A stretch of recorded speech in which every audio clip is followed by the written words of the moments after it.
so it was number 32 and 4.3? Yeah, for number 7. Number 7, I got the part And A. it was in 4.3, right? Yeah, I got part A. That is, then part B is where I'm having the problem. And part B because, State the x coordinates of the inflection points. Is that, am I on the right one? yeah, POIs, yes. Ah, I love it. Let me do that. Number 7 has got a curve. All right. This is on page 298. Okay.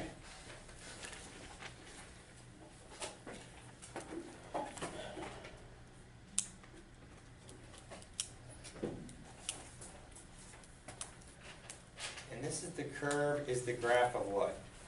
Are we gonna do A, and B, and C? Yeah, I got the A, but my was having a problem with the B. I'm gonna and go C. right to B. Okay. And when this curve is F prime. All right. So even when I write it, I'm gonna put F prime on there. There I go. That's a 2. And I got the 4. Maxed out at 6.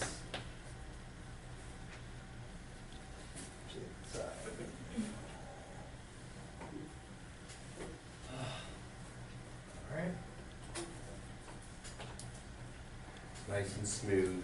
No sharp corners. And then 7 affected here. Okay. Let me smooth that out, because when this is no sharp turns, we know that in derivatives, there's no corners allowed, right, for differentiability. So it's maxing out there, it's maxing out here. This is F prime. So this one, this is what they're saying for letter B. They're saying this is F prime, this is what they're saying for letter B. This is the F prime. Yep, and then they're going like this. State, and when we did a couple problems like this, so you'll be able to get this. State the points of inflection of the function F. But this is F prime. So we had to look at something with our eyes. Do you remember the hills? Uh-huh. Do you remember it was the hills? So let's find, everyone, this is F prime, we're trying to find So points of inflection of F. 2, 4, and 6, right? 2, 4, and 6 would be the points of inflection of F. Bingo. Does everyone see this? This is if you got an F prime graph. Ba-boom, ba-boom, ba-boom, because concavity would change, meaning it's F double prime. You see it went up and then down. So really, if you'd like, you want to keep it simple, if you're trying to find points of inflection of F on an F prime graph, don't you look for the little humps, the little hills? That's exactly it. So the answer to this, they only want you to state the x values. State the x values of the points of inflection of F, and we just say at x equal to 2, 4, 6. Oh, so that on C that means, so that will be F double prime, so that will be 1 and 7, the POI. Oh man, are you good? I should do that with that one. Let's do letter C. Are you ready? That was letter B. We did that before. Everyone, great job with that. I haven't done this with you yet though, so I want to see what you think. Now, before we do it, we got to know the definition. What's the definition of a point of inflection? And I want to make sure, did everyone get my summary sheet? Sometimes it's nice to have everything on one sheet. That kind of 4.1 to 4.3 was the busy sections, and there was a lot in there, right? And it's just kind of you go through and you go, all right, what's a point of inflection? I have to define it. It's where concavity changes, right? On F, concavity changes on F. Something else, something goes on with the second derivative for a point of inflection. It is 0. The point of inflection is either 0, the second derivative of the function will be equal to 0, or it does not exist. Okay, so, I haven't done this yet, but here's the question. Boom. This curve is F double prime, all right? And here's the question. State the x values of the point of inflections of F. So 1. Now, we're going to go back to the definition. We're going to get this. We go, oh, we haven't done this yet. I haven't given you an F double prime graph yet, right? But we know the definition is concavity changes, okay, big what to do. But the key is, what's the second derivative going to be equal to? 0.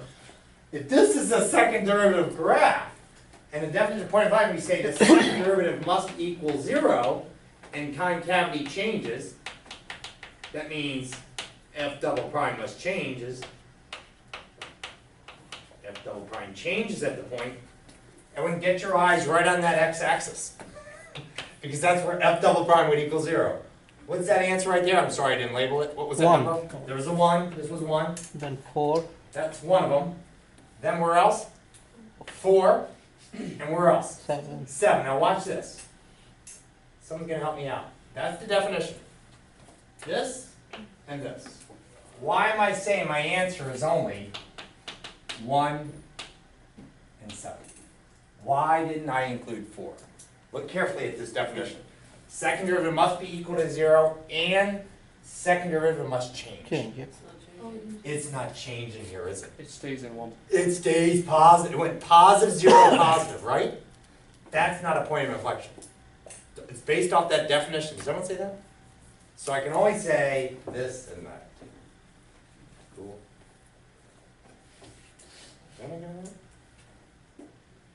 Excellent. I used to put that on the final art. I'd stop doing it. Is that a good one though? That one problem, I used to put that, I was like, oh, I like that. Part C, I'd put it on the final. And I'm like, no, I got kind of tired of it. Would you put it on? Do you like it? Would you put it on the final prize? Do you like it? No. See, he doesn't like it.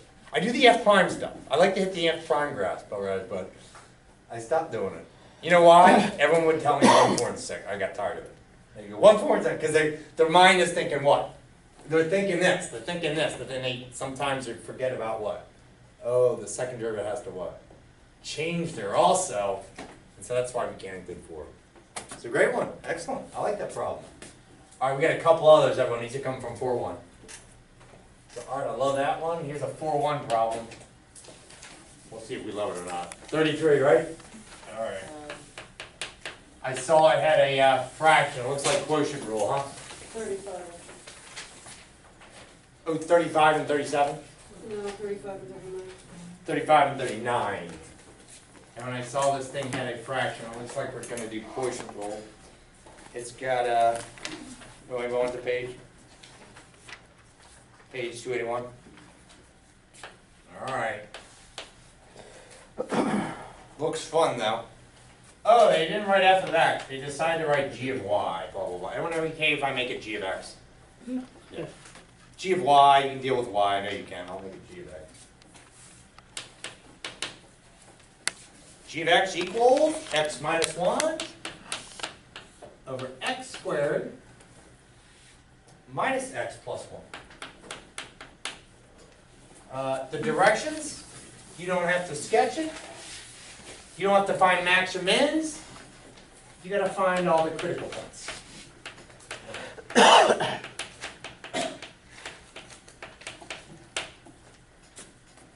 Or your author says critical numbers. They're called critical numbers, critical points, critical values. What's the definition of a critical value? Something's equal to 0. Anyone? The first derivative. I'll put CP for critical point. What's the definition of a CP? F prime equals 0, or I'll put in parentheses, or what? Or first derivative what? Doesn't exist. Anything else? That's it. Simple definition. A critical point of a function is a value where the first derivative of the function equals 0, or does not exist. Now we might get this, or it does not exist, because I see we've got a quotient rule, and there's some values where it might pop up in the denominator. We'll see, but if there's asymptotes here, we can't include it. All right, so we're basically taking this first derivative. Everyone ready for low D high? Mm-hmm. We see it. All right, you're high, you're low. All right. Your F. Oh, see, they got G. I'll use O now. Low, D high, minus high, D low, all over? Low, low. Low, low. Okay, low is? What's D high? 1. Minus high? What's D low? 2x minus 1. All over? Low, low. Remember with low, low, you never, ever, ever, ever expand it. You just leave it like that. You never expand it. You should, nope. Never expand it like that. All right. And I'm going to set this equal to 0 to see where it equals 0. But it looks like I got to FOIL this, huh? Everyone, can you FOIL that thing?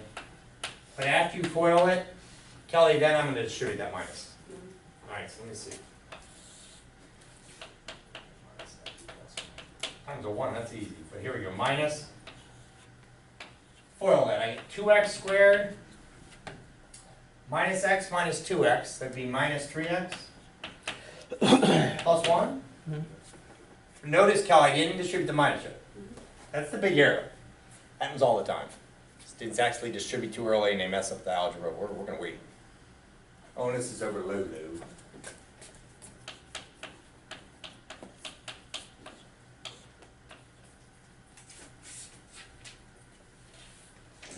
Now I'm going to distribute that. Let's see what we get. What's x squared minus 2x squared? Negative x squared. A minus here makes it Plus. plus 3x. Mm-hmm. Yeah. Plus 3x and a negative x would make that. Plus 2x. And everyone just be careful. I got to distribute that minus. I'd get a minus 1 here. That's a plus 1. Good, they're gone. The 1 and negative 1 are gone. And what's this denominator?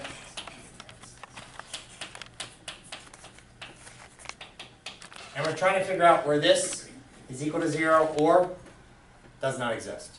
Now you might say for the does not exist, I should set the denominator equal to 0, right? Mm-hmm. True? But we're not going to include that. You go, why? Because that was in the original expression here. And that would be where the values for g would be undefined. There'd be like an asymptote there. Does that make sense? So it wouldn't be a point on a curve. A critical point must be a point that's actually on the what? Curve. A critical point can't be an asymptote. So we get to ignore that denominator. Isn't that cool? Who cares about that? We're only concerned with the what? The top. Just the top. And we're almost going to wrap this up here. It's just factoring. Cal, what can I factor out of that? Looks like we're getting 2 answers. Okay. There's going to be 2 critical points here, everyone. What's one of them? 0. That's one of them? And That's 2. a CP, and the other one's x equal to? 2. There's 2 critical points. There's 2 critical points, 0 and 2. You go, well, what about this? The reason we get to ignore it is because it's just the asymptotes there. I Okay. didn't realize that. Yeah. So that makes you go, well, then golly, are we ever going to, it's like you rarely have to deal with this. And you go, can you, and students always ask me, well, could you give me an example where this would come out? I always give students the function, the cube root of x, which is x to the 1/3. See, that function originally didn't have an asymptote, did it, Kel? But when you do its derivative, look what happens, everyone. You get 1/3 x to the negative 2/3, which makes it 1/3 over x to the 2/3.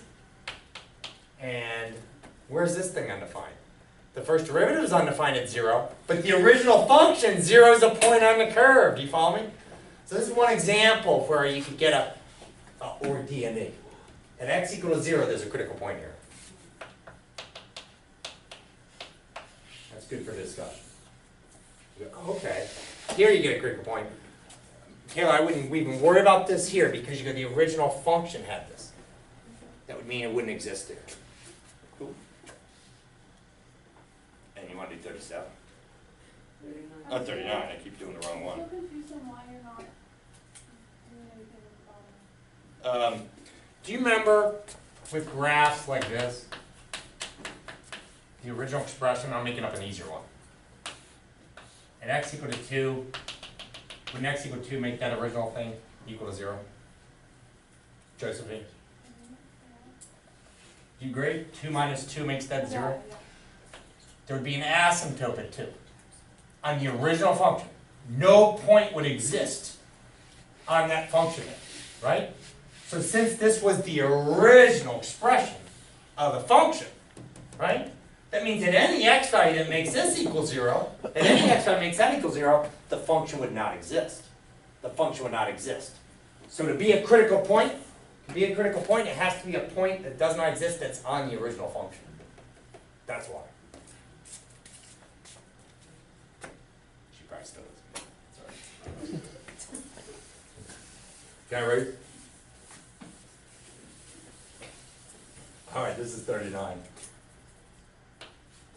Number 39, f of x equals x to the 4/5 times x minus 4 squared. Hey, what rule would we have to do? Product rule. Oh my God.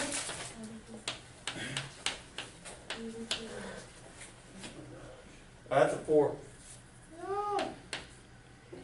Ellen, let's do it. Your n. M times n prime plus n times n prime. All right, x to the 4/5.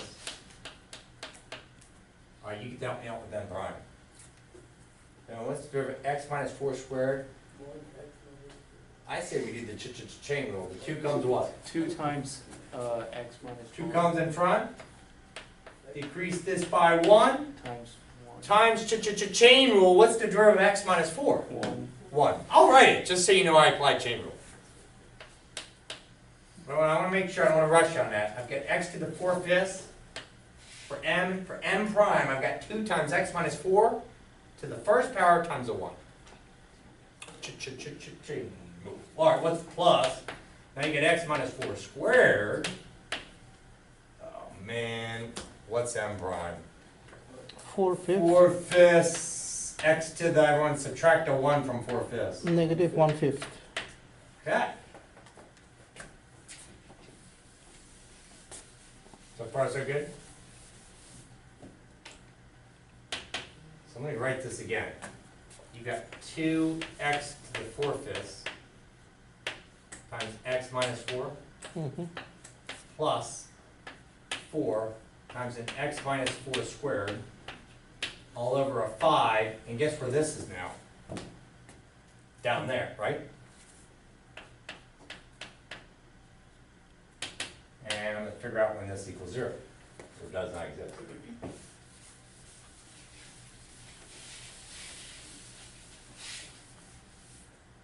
Okay. But I've got I got a fraction over here and I don't have this, so I would like to combine these. So how do I add fractions? I need common what? Denominators. Good. So what I'm going to do, since that has a 5x to the 1/5, and this is over just a 1, how about I multiply a 5x to the 1/5 here over a 5x to the 1/5 here. Now I can add these together. Right? All right, let me write all this again. I've got one solo fraction. Woohoo! But now I got, what's 5 times 2? 10. 10. All right, I got to take this slow. Who in here knows what x to the 1/5 times x to the 4/5 is? It's not x to the 4 over 25. No, it's x. It's just x. You add the powers. Oh, that was clean. And then you have this, just this simply what? X minus 4. Kel, so far so good? Oh, cool. And then we got the plus 4 x minus 4 squared. Oh boy, this is really pretty enough. Can you factor anything out of the top? X minus 4. You can factor out an x minus 4, anything else? 2. Yeah. So you get x minus 4 and a 2. And what's left here? 5. 5x plus plus 2 x minus 4. 2 parentheses x minus 4. This is all over this 5x to the 1/5 equals 0. Make sure that's there. Hey.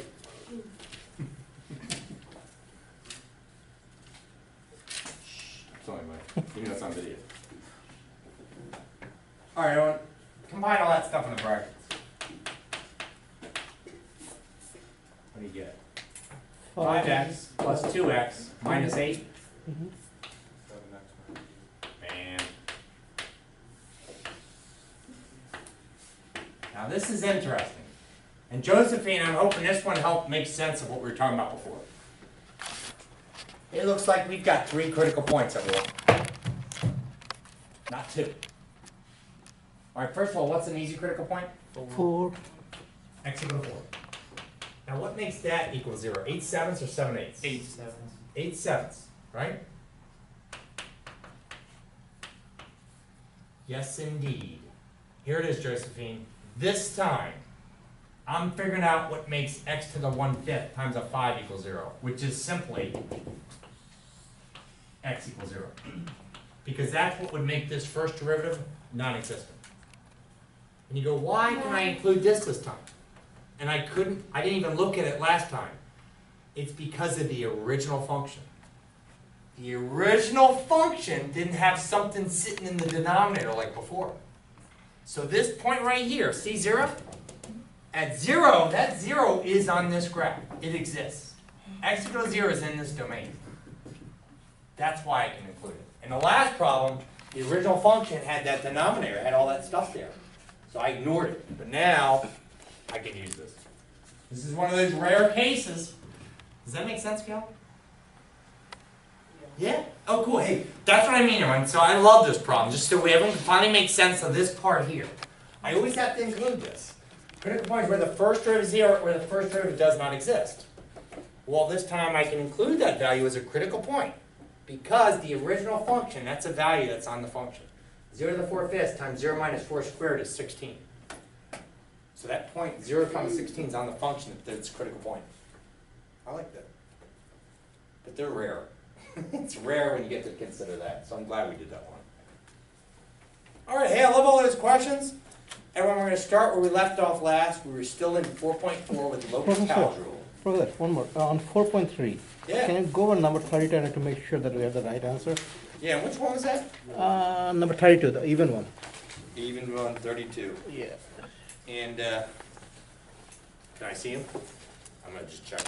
Yeah, this one. This is only take a second. I want to see your answers. Oh, okay. Because I was hoping the book would have the answers here, and it don't. You can see the answer. Let's see, increases on 1 to 6. Is that a 1? Let me see which. Yeah, 1 and 6 here. Oh, good. Right. Yep, that's right. Decreases 0 to 1. 6. 6, 8, that's right. Okay, little max. Yep. Then 1 and 8, yep. Okay. Kind of gave up. I love cup. 0 to 2, yep. 2 to 5, yep. 7 and 8, yep. And then 2 to 3. 2 to 3 went down. And then 5 to 7. Perfect. Perfect. Good Okay. job. Thank you. Everyone, I was checking his answer. Thanks for being patient. On number 32, it's an even problem. I thought it's a great problem, but even answers aren't where? In the book. Bag of the book. So if anybody wanted to check it with me, you can either check with me, and I can tell you if you did it right, or I just checked Dart's. He's got it too if you want to check with his. It's a good problem. It's the thing where you analyze F prime, and you try to figure out what's going on with F in terms of a graph. So, all right, everyone, this is where we're at. We're in Lopi, right? Lopi? It's spelled like El Hospital, looks like. Well, Lopez-Cowles rule. It's used with indeterminate form with limits, true? Mm-hmm. If you get the infinity or 0 to 0, we did a bunch of problems, but I told you next class we're going to start with 3 more. Let's do a few more. Everyone, I'm in 4.4. I would like to start with number 35. The page number. Page 308. Okay. And when you gotta find this limit, so I'm gonna give you some time to work this. X approaches 1. They've got a 1. Oh, that's a minus x. Some of you may have already worked this. The reason I'm assigning this, or why I want to work this in class, I know you all know what the derivative of x is. It's that guy. I'm worried what you would do on a test with that scenario, or the final. Because one little slip up and the whole limit answer is wrong, right? We all know what to do with L'Hopital's rule, check. We check to see, we substitute that number at the beginning. If we get 0 over 0, or infinity over infinity, or negative infinity over infinity, we just take the derivative of the top, derivative of the bottom, we do it again, right? Substitute it. Well, let's plug in 1. 1 minus 1, 0. 0. Element of 1 is 0, I get a 0. 1 plus cosine of pi. Cosine of pi is negative 1. Do you agree? Yeah. Mm-hmm. So 1 plus negative 1 is, 0. looks like I got indeterminate form, right? Yeah. I've got indeterminate form here. So, L'Hopital's rule. What's the derivative of the top? Minus 1 plus 1 over x. Ooh, good job. Negative 1. That was 0, right on? And derivative. So far so good? Mm-hmm. This is what I'm worried about. 1 minus pi sine pi. No, want from the 1 will range. be 0. So negative pi sine x times pi. And what's the derivative of cosine pi x? We all know the derivative of the 1 is 0, right? 1 negative sine. What's the derivative of cosine pi x? Is it just sine pi x? No, no. Is it times, just negative sine pi x? times pi. Negative sine pi x times pi. I love it. What? Chain rule. It comes up over and over and over. I mean, expect it every day, right? We're like, the derivative, that's 1, but we're like, what's the derivative of cosine pi x?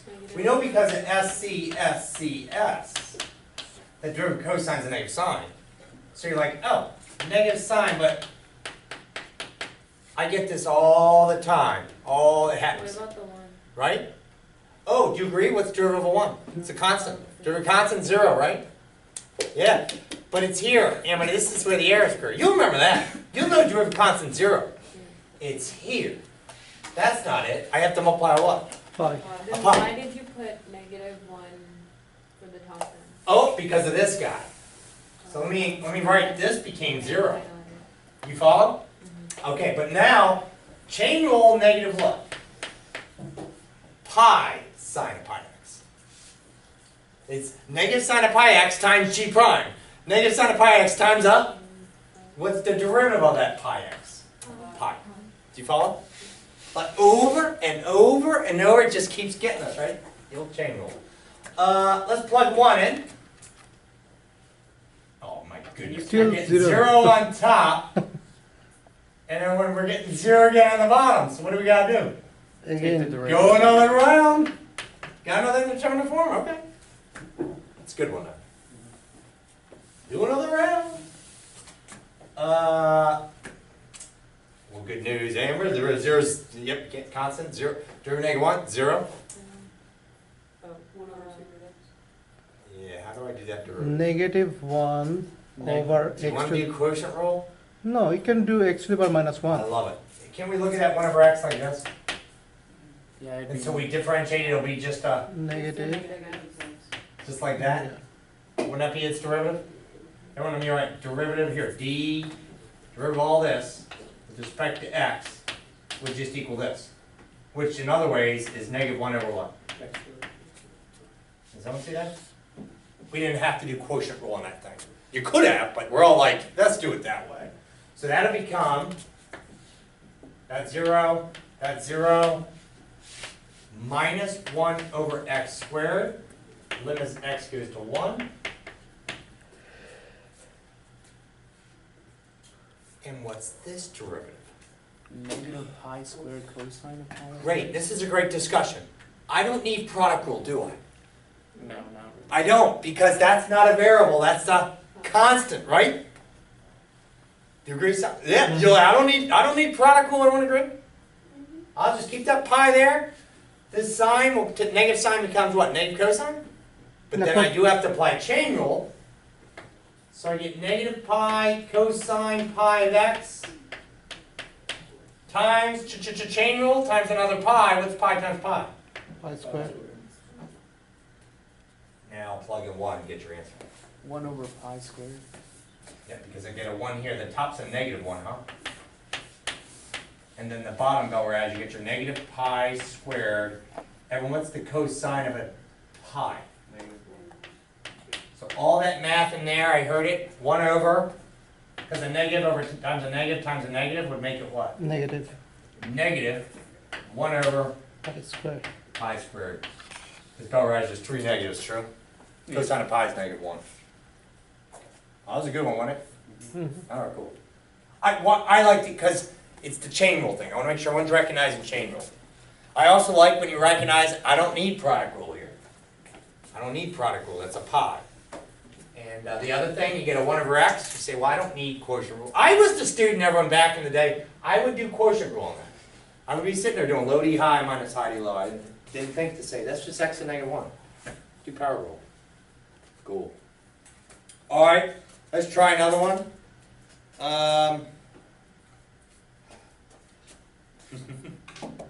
I like this. Number 25.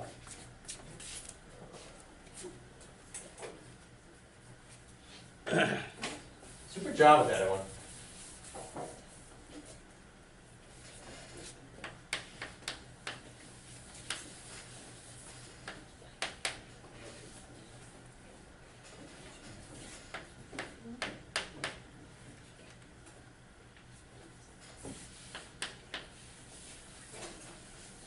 Take a minute. Take 2 minutes. Take your time on that one. All right, first of all, I'm going to substitute 0. U 0 is 1. 1 minus 1 minus 0.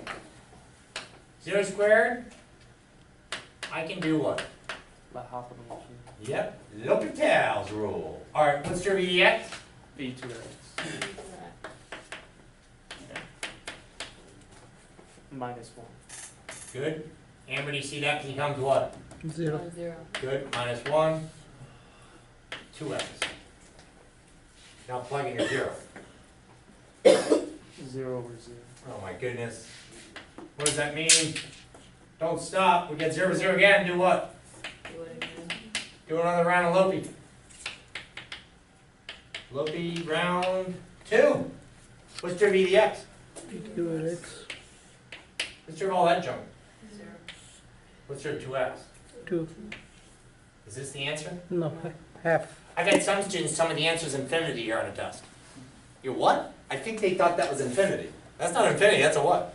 0. What's e to the 0? 1.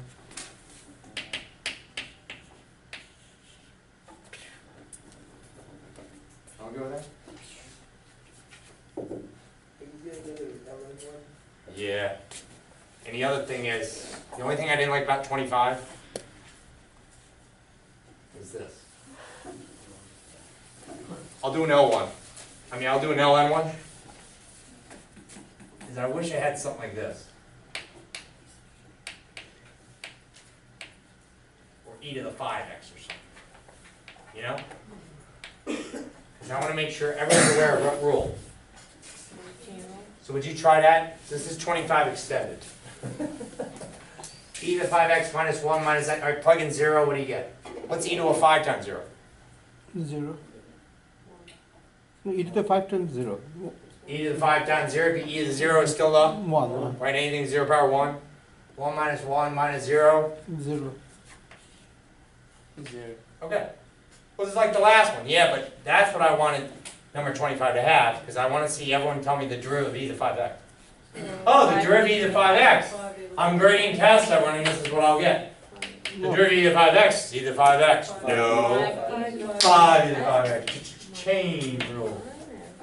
I love it. And what's this? It'd be, 1. That's- e to the 5x minus 0 minus 2. it'd still be 0 over 0. Now, I want to know the answer to this question. It's not easy. Oh boy, it's going to be a little different now. Because I'm going to substitute your 0. What's 5 times e to the 0? 5. 5. E to the 0 is 1, right? 5 minus 1 is? 4. 4. Ah, now, plug in 0 here. 0. 2. What's that mean? Does not exist. Undefined. Yep. Did anyone see that? Cool. I know it's a goofy answer, I just want to make sure everyone's aware of what? E to a 5x or cosine of pi x, these things, right? Chain rule, chain rule, chain rule, chain rule, right? It just keeps coming up a lot. All right, we need one with an ln. All right, I know, I'll do one of these with an ln. That sound good? You want a natural log?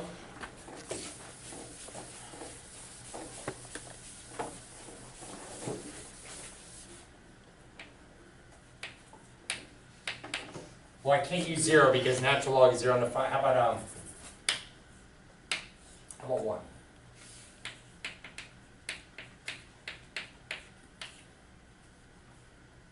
Sine of pi, no, that's not 0.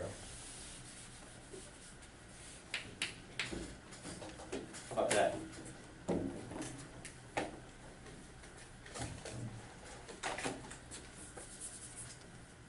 Actually, that wouldn't work either. Why should you give 2? And on one of these, L'Hopital's rule doesn't apply. Which one is it? I'm racing. I was like, wait, I'm going to put that back up there. Which one of these is L'Hopital's rule not applying? See, I put in 1. Natural log of 1 is 0. You can check it on your calculator. Sine of pi times 1 is 0 as well. So in this scenario here, I get L'Hopital's rule, right? Over here, natural log is 0. That's log 1 is 0. So the limit's 0. But here, what's the Negative. cosine of pi? Negative. 1. There's no L'Hopi here. You don't do L'Hopi. I don't want you to think you always assume it's a L'Hopi.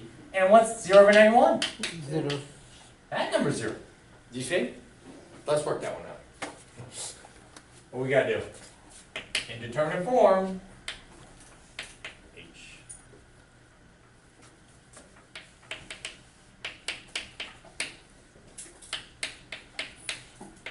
All right. Well, this one's easy, huh? And then I step away and you correct my error. Pi. Right? I step away, you correct my error. What's missing? Oh, I love it. Oh, so, let's see. Final exam. Multiple choice. Is it A? Is it B? Is it C? Is it D? Is it 1? Is it negative 1? Is it 0? Is it 1 over pi? Or is it E? Does not exist. Sorry.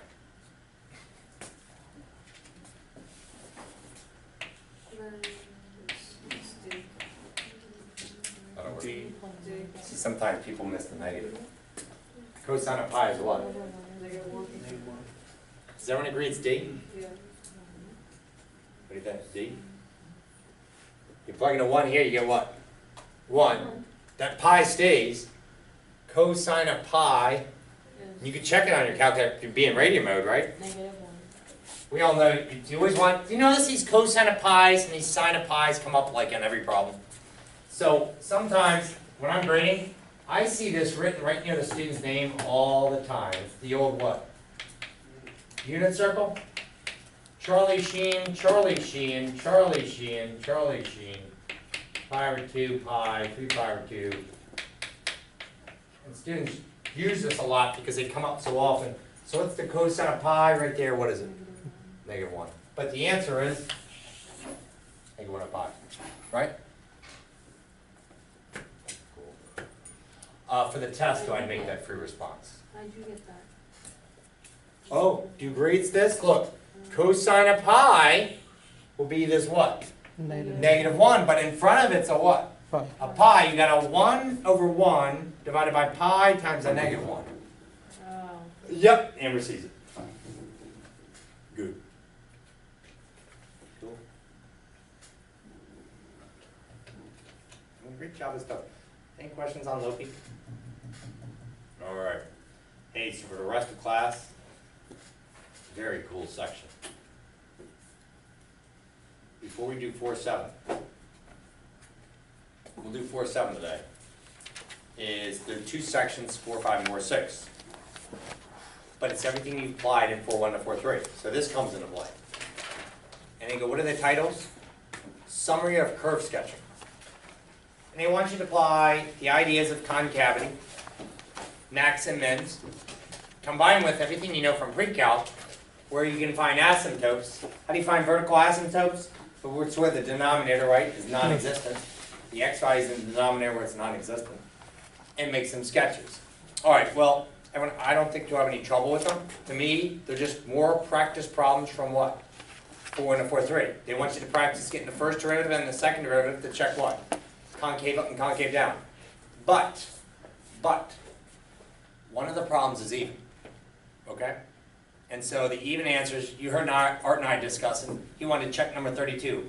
I assign even ones when it's a real, I'm like, that's a really good problem. I know the answer's not in the back of the book, so I want you to check me the answer. So in 4.5, the one even problem I assign for practice is number 14. Well, I won't do 14, but can I do one like it? Sound good? All right.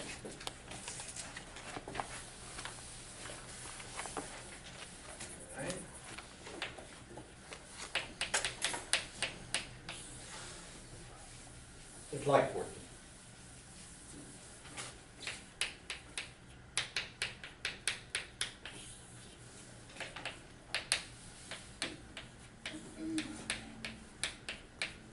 There you go. Now what's my question?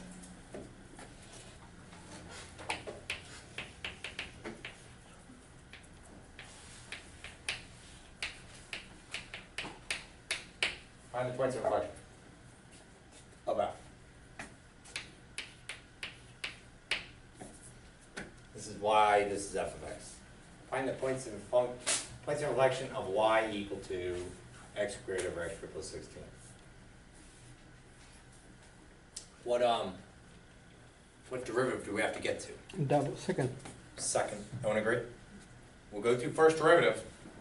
We could look at the max and mins if we wanted to, but we're really getting to what? Second derivative. Okay?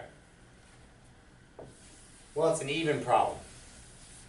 Students will get it. They can check with me. Yeah, but I know what happens with this problem. Everyone gets the first derivative. Watch. No problem. And then the second derivative, it starts what? So it starts getting really big and bulky. Okay, so that's what we're going to be careful with, all right? So we're going to take it very slow on the what? Second derivative. We're going to be careful with our factoring. Sound good?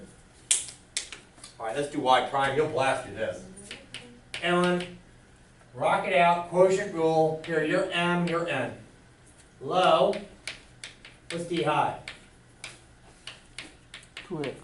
Minus high. What's d low?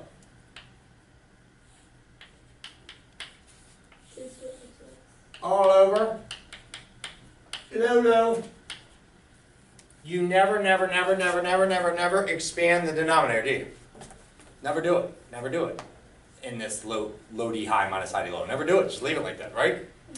Now, I knew you all can distribute and finish that top. What's that times that? What's that times that? 2x cubed plus 32x minus. 2x squared. Oh, beautiful. This cleans up nicely. What cancels out? 2x cubed. Bye-bye. I'm happy because this is a nice clean 32x over 1. Yeah. It's first derivative.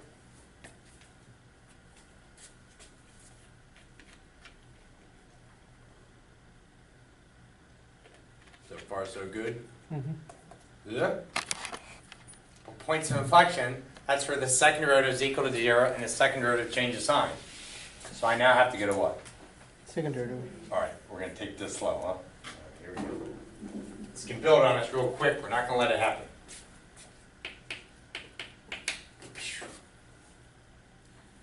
Second derivative. By the way, everyone, if you've ever noticed, don't let notation bug you. That's dy dx. Sometimes they write this like this. I've already had some students ask me about this from the textbook. They go, what the heck does that mean? It says second derivative.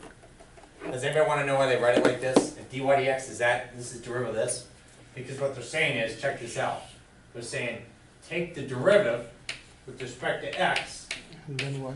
of this. Right? And you get dd making it what? D squared. D squared y, and then you got how many of these? That make sense? So, but anyways, you and I get to choose our symbols here. Can we just write y double prime? Mm-hmm. Alright. Alright. Here's your new M and N. Unless you want all those letters. Nah, we'll still use M and N. Just look here, okay? Alright, low.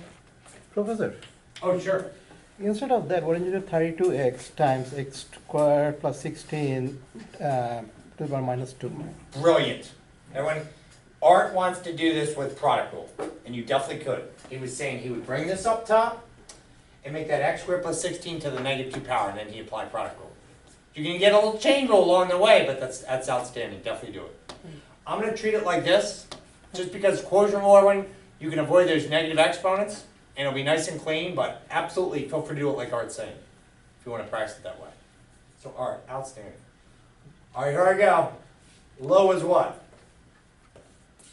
X squared plus 16, What's D high? 32. Minus high. Isn't it the x squared plus 16 squared? For the low, yep, you're the best, Josephine, thank you very much. So low and then D high. Minus high. This is the one I'm concerned about. And when you need to give me this new n prime right here. Chain rule, it'll be what? 2. 2 in front, It's increase this by 1. So this is to the 1. Chain, what's the derivative of x squared plus 60? 2x. Amber, do you see that? This would be the n prime that I'm gonna have to put here when I'm doing this. Low D high minus high, D low. Wouldn't the denominator be x squared plus 16 to the 4?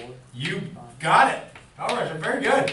When he goes, low. What would low be now? He says you gotta square that. What's an x squared plus 16 squared? 4. Where'd you get the 2x from if it's? Ah, chain rule. Because look, if this, see that was n? Here's my m and n right here. Amber and I was like, low, D high, derivative high, minus high, times the derivative of low. When I differentiate this low part with respect to x, 2 in front, decrease that off by 1, but then you gotta multiply the derivative of x squared plus 16. That's your g. So you gotta do your g prime on that. Oh, okay, got it. Yeah, she sees Got it. it. It's like. Have you noticed? in the thing. It haunts us. It's like chain rule every time. Do you follow me? It's like every problem you're like, beware of chain rule. It's like Good. inside the thing. It is. Very good. I don't know how you got the x squared plus 6 root 4. Right here. The bottom. Oh, so when we did low, because we gotta do low D high, oh, it's 16? Oh, you're the best. And that's what you meant, right? Is that good? Awesome, thank you so much. And Josephine, thanks again for seeing that to be that squared, because that was the low. So we're getting all this. Eventually I'm gonna set this equal to 0, but obviously this thing is really big and bulky, isn't it? Where'd you get the 4 from? X squared plus 16 squared. Again, you have to square the whole thing. Oh, low D high minus high D low over low low. So we had to do low D high minus high D low over low low. So you had to square this. Okay. But isn't this thing big and bulky, everyone? Mm-hmm. So we look to factor. So use your eyes. Be careful. What's in here that's also in there? X squared plus 16. So I can factor one out, can I? Oh, Can I? 32. And he said I can factor out a 32. Mm-hmm. So I can factor out a 32 and one what? X X squared plus 16 and stick it in the front here? Okay. Now let's be careful. In fact, I encourage you to just make like a big bracket. What's left over now? So we were saying we're factoring out a 32 out of both, and an x squared plus 16 on both, right, Kel? Mm-hmm. Let's see what's left over. I'm still going to have one of these what here? X squared plus 16. Good. And I don't even have to put a parentheses around it. You got one of those left over. Then what's this symbol? Minus. A minus, right? On that's a subtraction sign. What's left over down here? You're gone and you're gone. You still got a 2x, a 2, and an x. 4x. Make sure everyone sees that. Does everyone see that? Do you see that? You and I were like, all right, we factored out the x squared plus 16, so like you're gone. We factored out the 32, so you're gone. What's still in there? You've got an x times a 2 times a 2 times an x. The 2 times the 2 is a, and an x times an x is a x squared. Boy, this is really cleaning up. I know someone could do something with that right there. Take 1. Right? Yep. You're like, you can cancel one of those out. And rather than being the fourth anymore down here, it'd be just to the 3. 3. Well, any like terms in there? Ooh, so let me write this again. You got a 32, you got an x squared plus 16, and you got a negative 3x squared plus 16. This one out. And you got how many of these now?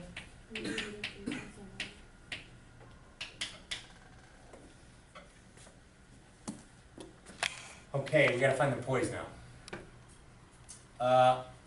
Josephine, I'm wondering if I can look at the bottom. This was Josephine's good question earlier about this stuff. I don't have to worry about this. You know why? There's actually 2 reasons. Number 1, Josephine, wasn't that in the original function? That's one reason. But here's number 2. I think you understand this. Can x squared plus 16 in the real number system ever equal 0? Never. It's impossible. You can only get like complex numbers, imaginary numbers. So we're only solving what here, everyone? This part. So I'm going to take this right here, go over here, let's find any possible points of inflection. I say possible because we've got to make sure the concavity changes, right? Mm-hmm. Oh, I can bring the 32, but we're going to do something with that 32. I'll leave it here with it, Josephine, but think about this. If you and I are trying to solve this, what can I divide on both sides? 32. Because we're trying to solve for x, aren't we? So yeah, if you can either ignore that 32, or you can immediately divide it, get it out of the way. So I'll bring it with, Josephine, I'm going to bring it with, and then I'm like, you're going away. I'm going to divide 32 on both sides. We solve this, I mean, it looks like we're getting 2 answers here. You know x squareds? Let's see. How would you solve that, though? I wouldn't use quadratic formula. You could, but I would set, bring one over this 16. side. Negative 16. All right, I'll bring a negative 16 on this side. Then divide the what? By. Was everyone okay with that? Mm-hmm. Now, what's a negative over negative? Positive. Now, what do you do to both sides? 4 over root 3. Don't forget your plus or what? Minus. Don't forget your plus or minus. There are 2 possible points of inflection here. Everyone? X equals plus or minus a square root of 16 over 3. Do you agree? Mhm. Now, can I reduce that? Well, what's the square root of 16? 4. I could simplify that. So I could write this as 4 over root 3. a 4, but make sure you got a root 3 down here. You don't have to rationalize this. Okay. Now I'm going to circle these, but then I should make sure that concavity changes. So in second derivative test, let me just make sure. By the way, this only takes, the hard work's done. The hard work's over. This only takes a second. I just got to make sure concavity changes at these 2 points. So here I go. That one, a negative 4 over square root of 3 would be over here. A positive 4 over square root of 3 would be over here. And watch this. Who's got an easy test point between these? 0. 0. So and I'm going to test 0 in all this. Because this is second derivative. This is f double prime. Help me plug a 0 in here.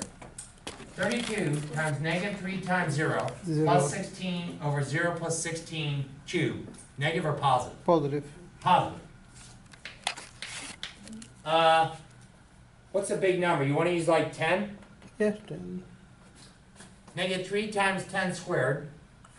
That'd be negative 300. 300. Negative 300 plus 16, that's negative. Times this would be negative. Over 100 squared plus 16, a negative over a positive is? Negative. Point of inflection. Concavity change. And then over here on you'd see the same thing. There are 2 points of inflection. They occur at what values? X equal 2 plus or minus 4 over square root of 3. Now do you have to put the y values with it? For me on my test, everyone, you don't. You can just put the x values. Unless you want to, Claire. If you want to plug these back into the original to get the y, you can just tell me the x values. But they're both poised. Who's got a graphing calculator? I love when a lot of you look at this. Could you see that there's really poise there? Just graph it. Graph it. Check it out. The original? You'll see it. You won't be able to find it, but you'll notice there's 2 points. Look right ahead. No, Professor. Yeah. On double prime, like it has to be either positive, negative, or negative, positive. But if they're the same, It's not a point. that's not a point. And you go, what is it? We're like, We don't know. could be a max that we found in the first derivative. It could have been a min or nothing. Gotcha. Hey, Art, great question. Thank you. Everyone, seriously. He's like, what if you do a y double prime? That thing goes positive, positive, or negative, negative. That's not a point of inflection. And what is it? It might have been a max that we found earlier. Something like that. Cool? Hey, did anybody do the graph? I'm gonna come look at it. Did you do it? Can I look? I just want to show everyone. I'm going to show everyone that there's really a point of inflection. You can spot it. I set my window for y min and y max. Y min 0, y max 1. Here's the graph.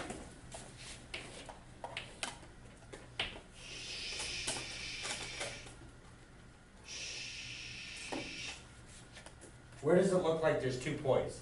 It looks like right about here, there's a what? There's a point. And where's the next point? Where's the point? Do you see that? Oh, Can you see the concavity changing? Mm-hmm. It looks like right around there, Josephine, thank you. It looks like that. Did it work? Oh, good. And so that's what I mean, like, this is another way you could say, I think I'm getting 2 points of inflection. That was a lot of algebra on the board. Sometimes it's nice with this technology to just explore the graph to make sure I've done this right. And you're like, sure enough, everyone, right about x equal to that value right here, that concavity is changing. And that must change as well. Cool? Sound good? Right. Everyone's super job at this. Can I raise? All right. Hey, the remainder class. If anybody has any other questions from 4 or 5, or even 4 or 5, or even like 4 or 6, let me know. I'd be glad to work it. The rest of the class, we're doing this thing.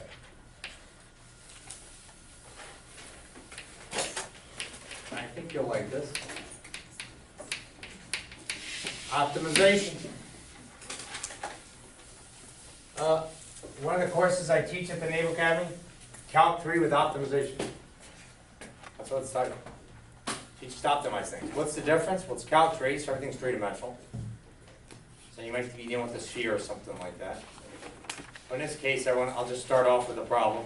We'll do a few of these from this section. This is in 4.7. The first one I like to do is just something that's a function you're aware of. Now, what does the graph like y equal to x squared plus 9 look like? Or excuse, y equal to 9 minus x squared. Y equals 9 minus x squared. This way. It would shift up 9, and then the minus x squared may make it what? Like this way or Flip like that? Isn't it Is that what I agree? this way? So let's just think about that, alright? So when you got y equal to 9 minus x squared, and I want you to optimize something. Optimize means either maximize or minimize. I want you to maximize the area of a rectangle that you could wedge underneath that parabola right there, but above the x-axis. Now I'll state that again, and we'll just draw a picture to see what we're talking about. I want us to maximize, all right, optimize. Optimize means max or min. I want us to maximize the area of a rectangle that we could sketch, wedged inside the what? Underneath this parabola, underneath the parabola, but above the x-axis. Okay, so we definitely want to look at a picture of this. So when you said this would go at what? 9 notches, right? Mm-hmm.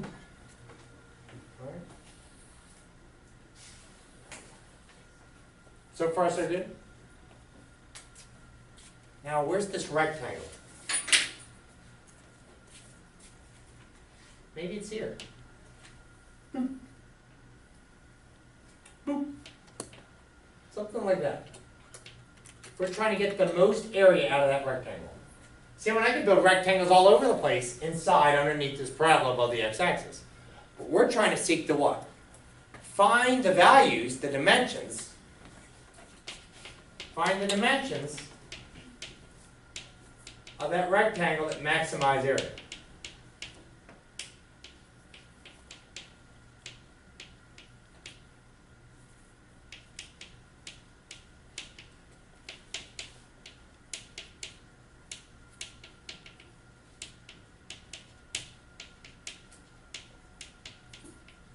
The rectangle.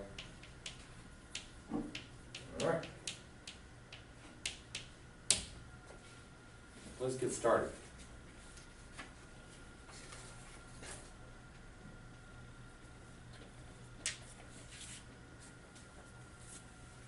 Where do we start every problem in this section? This is kind of like related rates. You go, I don't know where to start. What formula do I start with? We're trying to maximize what? Rectangle? Area of rectangle. So we need to know that, right? Mm-hmm. What's area of a rectangle? Length times width. Good. So I can start with that, right? Area equals length times width. But, when I'm going to be honest, every problem you do in this section, you can put this in your notes. Different from related rates and optimization. Make sure your function is in terms of one variable. You need that at the beginning. Before you differentiate anything. Before you differentiate anything, and differentiate that function, make sure it's all in terms of one variable. That means one letter. Your function that you're trying to maximize or minimize. Will you remember that? Mm-hmm. So put that in your notes. If you want, you go, all right, in optimization, no matter what, I'm going to get my function. I'm going to maximize it or minimize it, but I'm going to make sure it's in terms of how many variables? One. One before you start. Well, I love that you all just told me LW, but I'm not going to differentiate yet. No, because I want it all in terms of one letter. Now, and because this is the x-axis, and this is the y-axis, and that point right there, that's a point on the curve. Isn't that the point x comma y? Mm-hmm. So in this image, check this out. Can I call that distance y? Mm-hmm. Let's do it. And from here to here would be the distance y. Okay, that side's y. And I want to be careful because this is the origin. So what's the distance from here to there? That's distance what? X. X. So help me out. What can I call the length here? Not just x. How many x's? 2x. 2x. Now some people get confused because they go, doesn't it go negative over there? But distance is positive, right? Mm-hmm. So if this is length x, we can definitely call this whole length right here 2x. So I'm going to call length 2x. Now, I'm still in a jam. Because before I do a derivative, before I differentiate this function, I said I have to have how many variables? One. I'm still got the sad face. Someone's going to help me out. So this is where you look with your eyes. You're going to take your time. You're going to, okay, I know there's a way I can write this whole thing in terms of one variable. And you're going to look back to see if you can substitute something. Take your time. Look, I'm at. This is great. This is nice. I love it. 2x times y. I need it all in one variable. It's like I want all x's.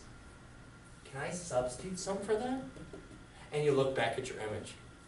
And you look back at this. And you see something. 9 minus x squared. Are x and y equal, or? Oh, x and y are not equal.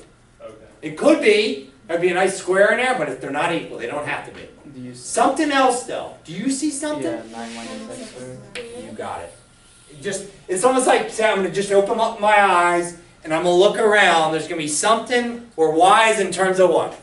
X. This goes for every problem in this section. You just get your eye and go, where is it? I wrote it down somewhere. I gotta find something where y is in terms of x. And Josephine, we're like, what can I substitute for this y now? That 9 minus x squared. So I'm gonna take this, here it is. Oh yeah, I can put that there. So area equals 2x times what now? Now, don't you agree? If I'm about to differentiate this thing, I don't want to do product rule. Can we distribute? Yeah. Thanks. I don't want to do product rule. Let's distribute that. What would that be? 18x minus 2x cubed. Oh, bam! Now the fun starts. I think you're going to find this easy. You can pull out a map. Yeah, but don't leave it like that. Leave it expanded. Oh. Here's my reason why, Amber. We're about to differentiate. Can't we just do power rule on that? Power rule on that is going to be easy. We wouldn't want to do product rule right now. Wouldn't you just do the product rule, or, oh no, not the, okay, yeah. That's what I'm thinking. Now, here's what's going on. What's the theme of optimization? We just did this in 4.1 and 4.3. How do you match? That's a function, right? Oh, it's a cubic. Oh, but it's a negative cubic. Okay, this graph maybe goes like this, right? Does something like this, and this is called a local what? Local map. How do we find max and mins in this class? There's something we set to 0. The first We derivative. take the first derivative, and we set it equal to what? 0. So every problem in this section, once you got your fancy nice function in terms of one variable, you're going to get the first derivative, and then you're going to set it equal to what? 0. And then you're going to solve for x.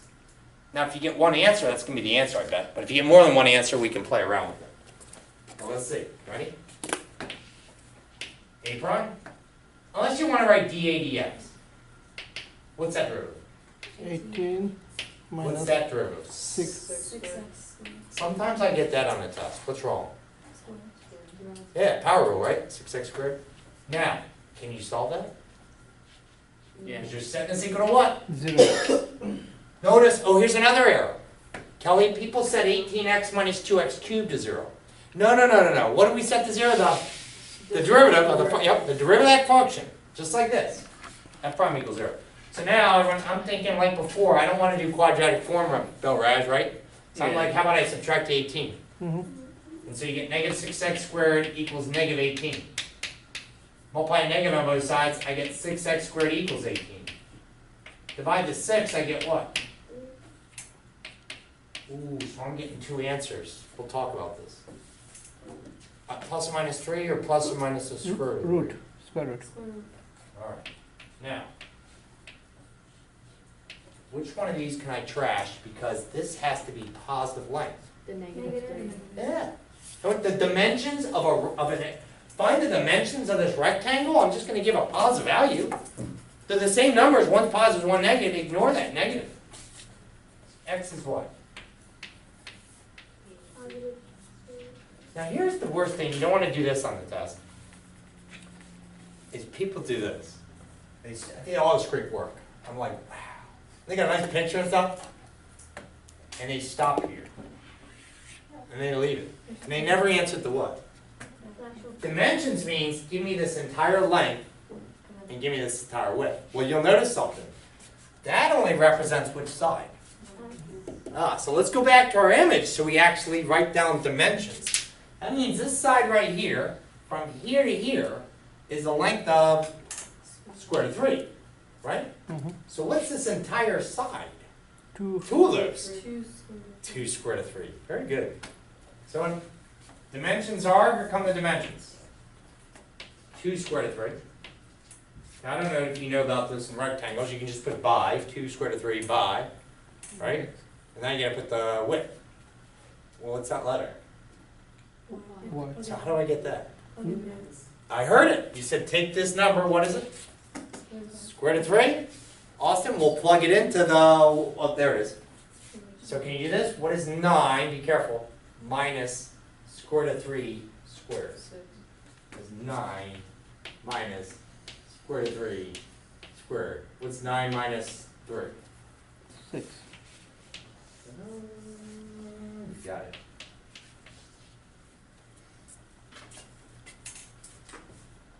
Everyone okay with that one? Let's do number 14.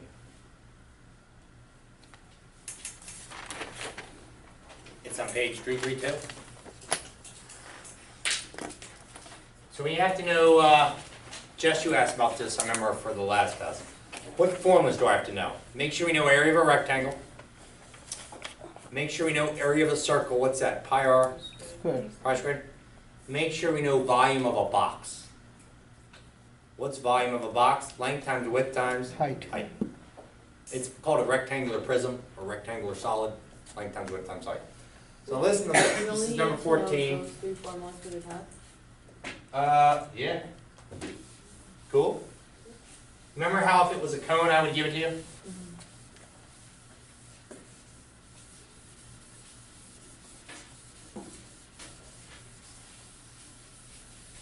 All right, I want. You want the page? 322.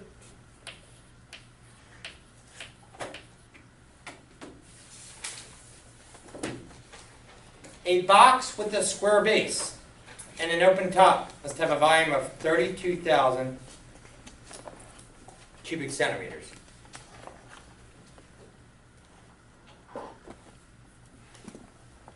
Oh man, that's pretty good, but I think before I do that, I want to do 12. I didn't even see this. I apologize, Owen. Before I do 14, I like to do 12. I know that was a box, but this is a box as well. This is on the same page. Now let's do number 12. Because before I get to the bottom, let's do something. They got a flat piece. It's a flat piece of cardboard. And it's 3 feet wide. So would you draw that, everyone? It's a flat piece of cardboard and they said it's a square. Let's draw that. You gotta optimize something. Right now they said when you got a flat piece of cardboard and the sides of this are what? 3 by 3 by 3 by 3. The wording by author. You're going to construct a box from this, everyone. You're going to construct a box with an open top from a square piece of cardboard 3 feet wide. All right, right now this is just flat. You agree? Mm-hmm. But you and I are going to construct, I'll just draw an arrow, we're going to construct a box from this thing. How are you going to do this? Just some scissors, cardboard, maybe a knife, cut out some corners and stuff. What did they say? All right, by cutting out a square from each of the 4 corners. We're going to cut out squares, and then we're going to turn up the sides. So, but they don't tell us how far to cut it. That's what we're going to figure out. That's what we're going to optimize. We're going to try to get the most volume out of the box. So I'm just going to corners, make little squares. All right, and we're going to cut these things out. How far though? That's up to us. So to start this math problem, everyone, we don't know what it's going to be yet. We got to call it a variable. Is that okay with X? Mm-hmm. Is that okay? All right, I'm going to call this little light right there X. That means that's X. So that's X. That's X. That's X. That's X. That's X. That's X. Right? So if you can see, like up here, that's X. That's X. That's X. That's X.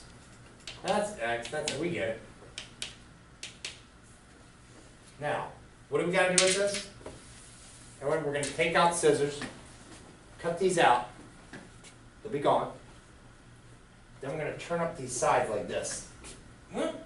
Fold it up, and you're going to get a box that looks like this.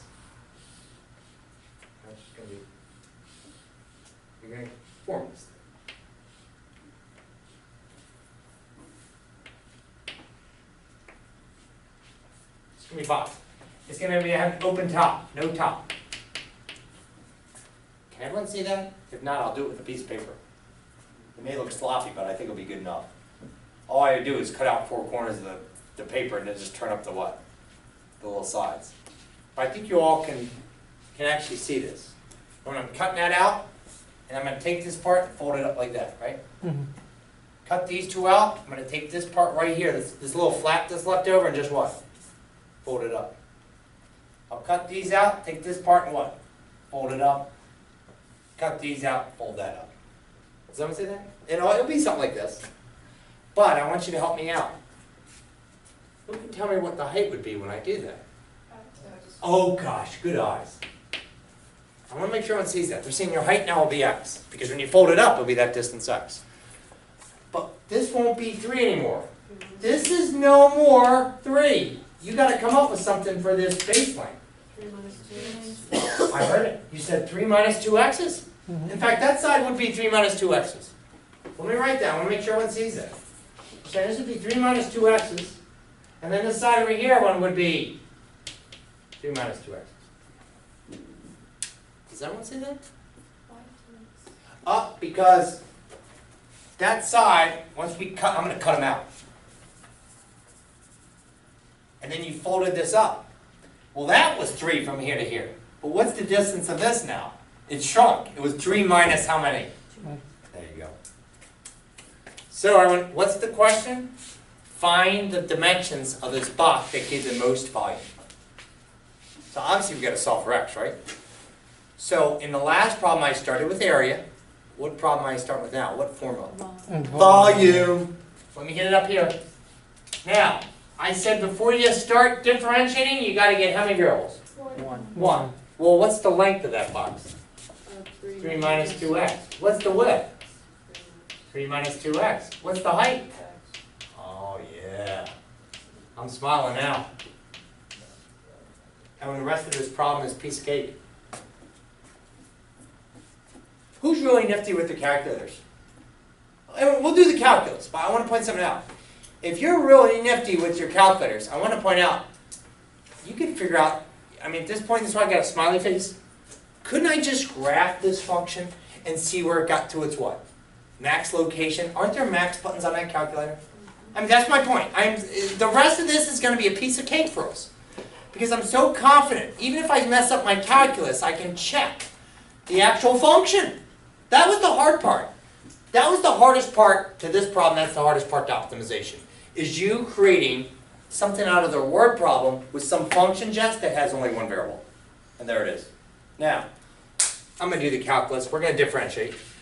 There's only one thing. I don't like doing product rule. So can we expand that? Mm-hmm. So start here. I'm going to FOIL all this first. Did you FOIL all that? I get 9 minus 12x's plus 4x squared. Well, what's still out here? So would you expand that? 9x minus 4x cubed. So far so good? Maybe I should write this from highest power to lowest power. Some of you have that habit. That's pretty good. 4x cubed minus what? 12x squared plus? Now, common error. For test 3, common error for the final exam. Student does all this beautiful work, all this great stuff, and they set that equal to 0. Is that what I do? No. No, don't do that. Is this what you set equal to 0?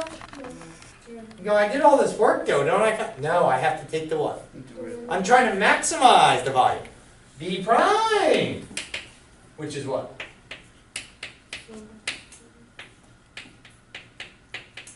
Alright. I've got a couple options here. I could factor maybe. If I can't factor, I'll use quadratic formula, or I'll use my graphing solver to solve this thing, right? Josephine, I know you're really good at this, so you're safe. But I always like to see if I can factor. Can I factor anything out of a 12, a 24, and a 9? 3.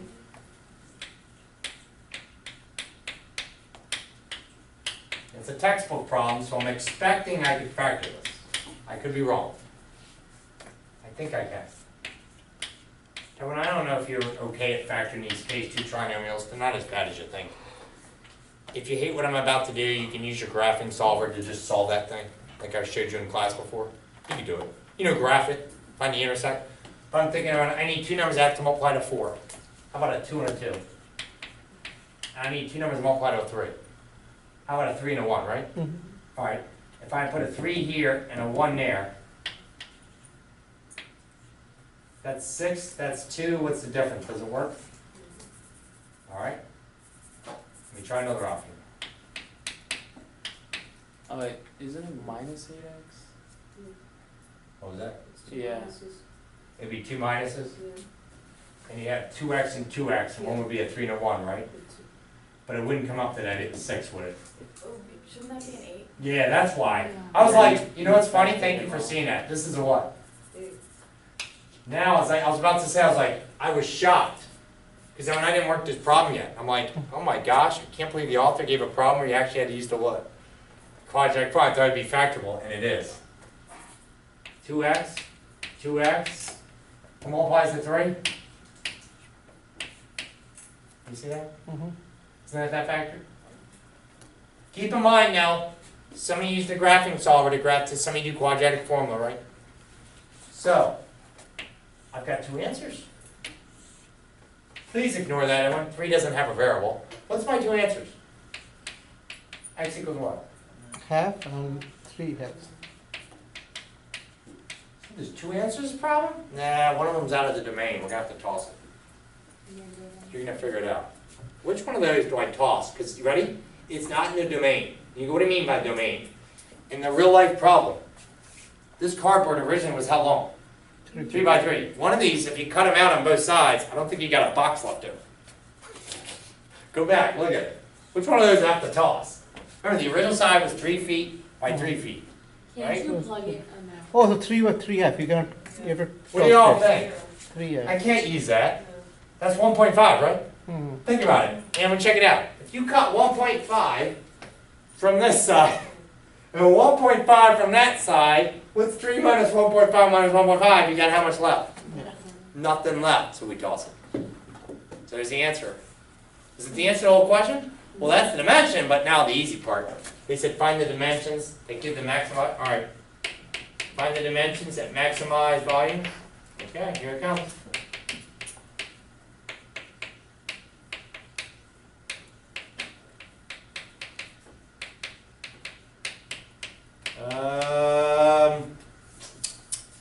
Well, that's 1/2. How do I get the length? 3 minus 2 times half. What's 3 minus 2 times a half? That's 1. And what's 3 minus 2 times a half? 1. 3 minus 2 times a half would be, is that 2? Or Oh yeah, sorry, 2. I'm sorry. Yep. So what I'm saying, if we plug in these ones in here, we get 2 and 2. And if this stuff is feet, you can say 1/2 by 2 feet by 2 feet. What were the dimensions, number 12? They were feet. And when 1/2 foot by 2/2 foot by 2 foot by 2 foot, hey, I'm curious, what's the volume? It'll be cubic feet? Yeah. Feet cubed.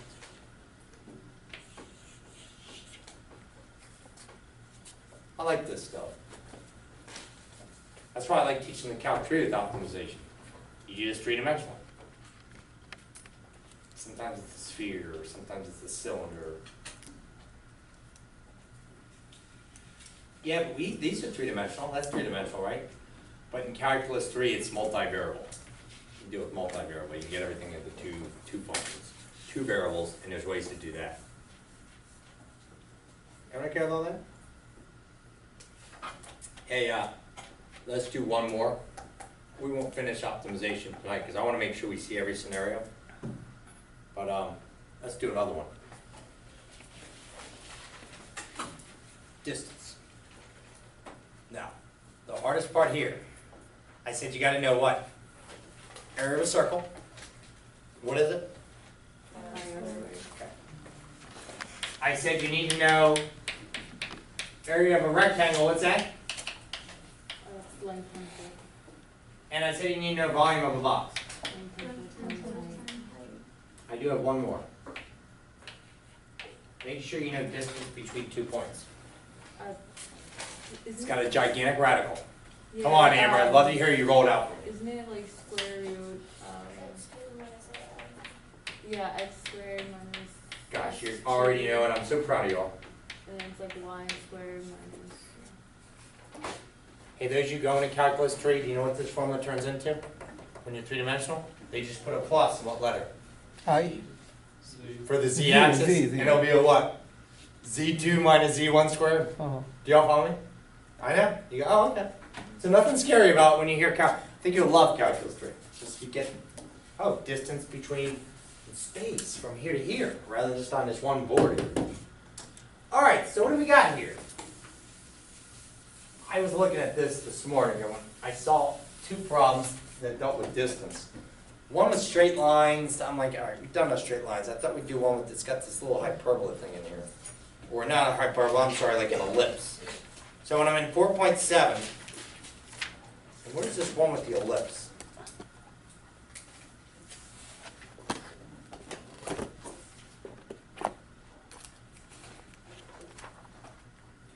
Everyone?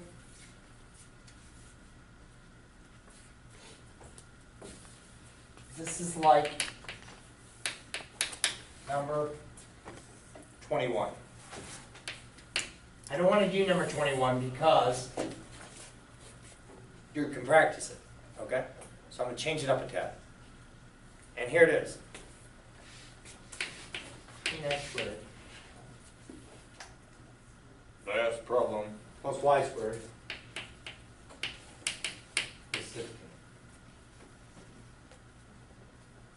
All right. And when you got to find the points,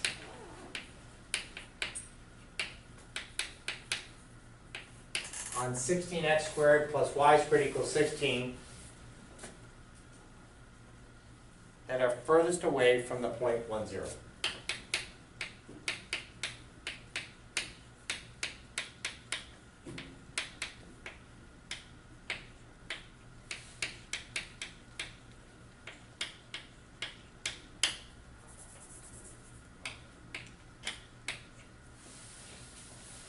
Now that function, it's not even a function, I'm sorry.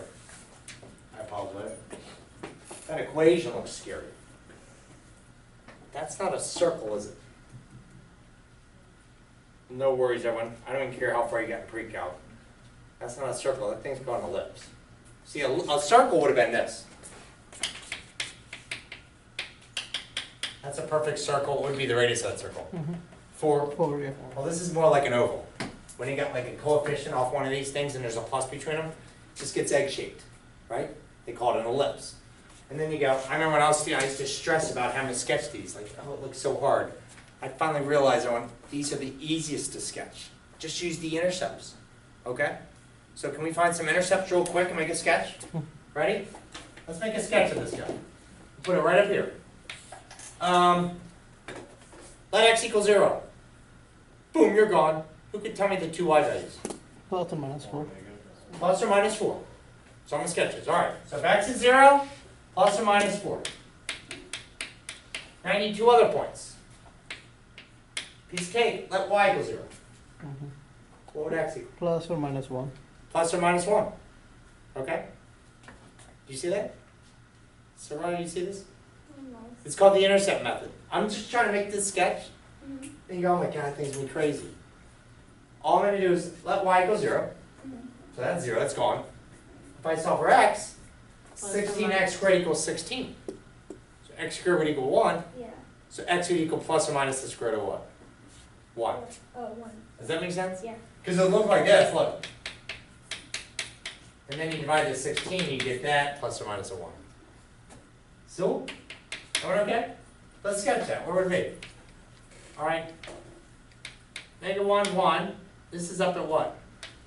4, and this is down where? 4. Does everyone see the egg shape, the oval, the ellipse?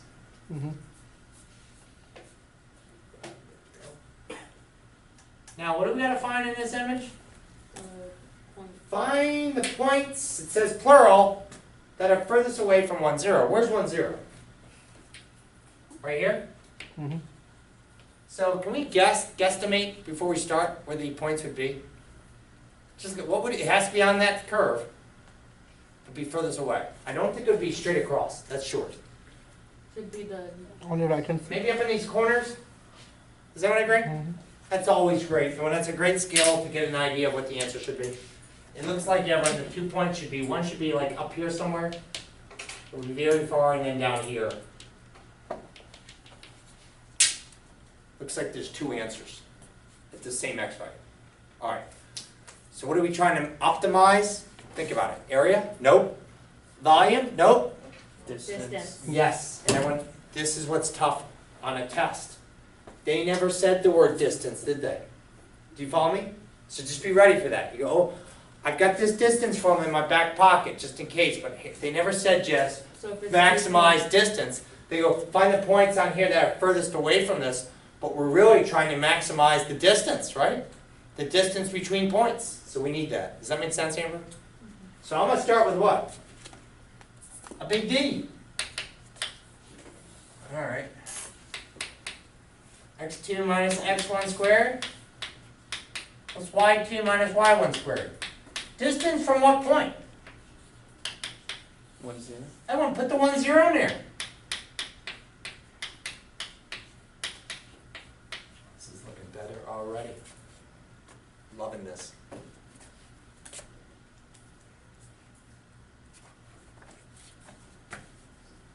So far so good? Mm-hmm. Yeah? Okay. Can you make that even better? Yeah. Six What's square- y minus 0 squared? Just y y square. squared. Yeah.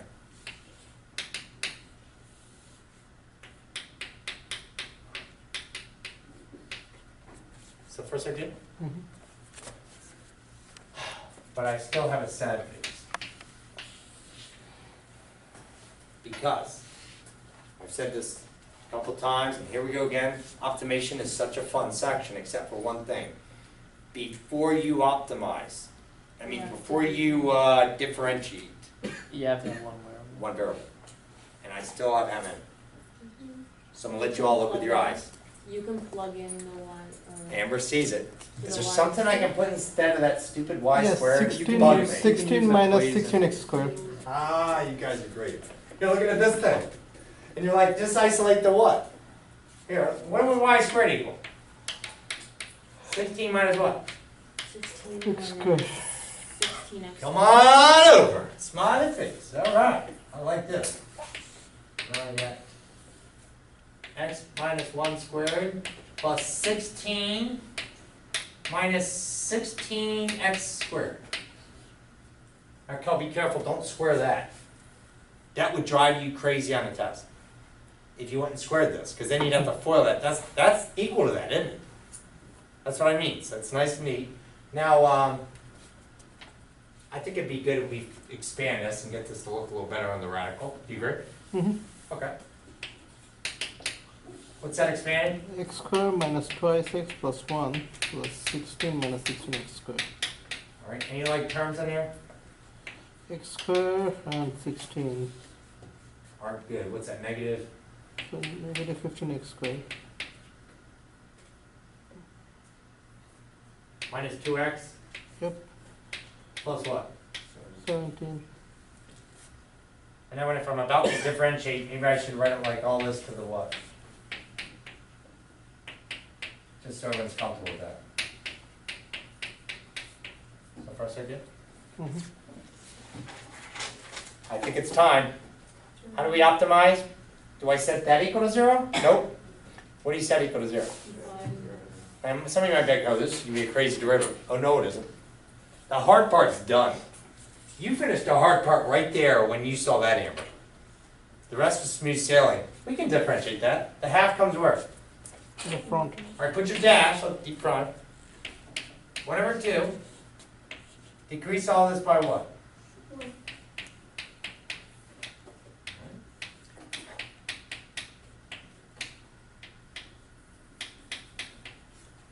But don't forget what? Chain. Yep, chain. So What's the derivative? minus 30x minus 2. Love it. And when we're chain rule, now you're gonna multiply what? Negative 30x minus what? Amber, did you see that? Let's see what the negative. Oh, okay. Cha-chain, right? Negative. Yeah, let's write this again. This looks kind of weird. Because I'm gonna set this equal to 0 and solve it. I've got a fraction, it looks like. Why do you set it? Okay. My, Yeah. in optimization, we always set the first derivative equal to 0. You might say, or where it does not exist, but So doesn't it become like? that's a 2. This goes back with a radical where?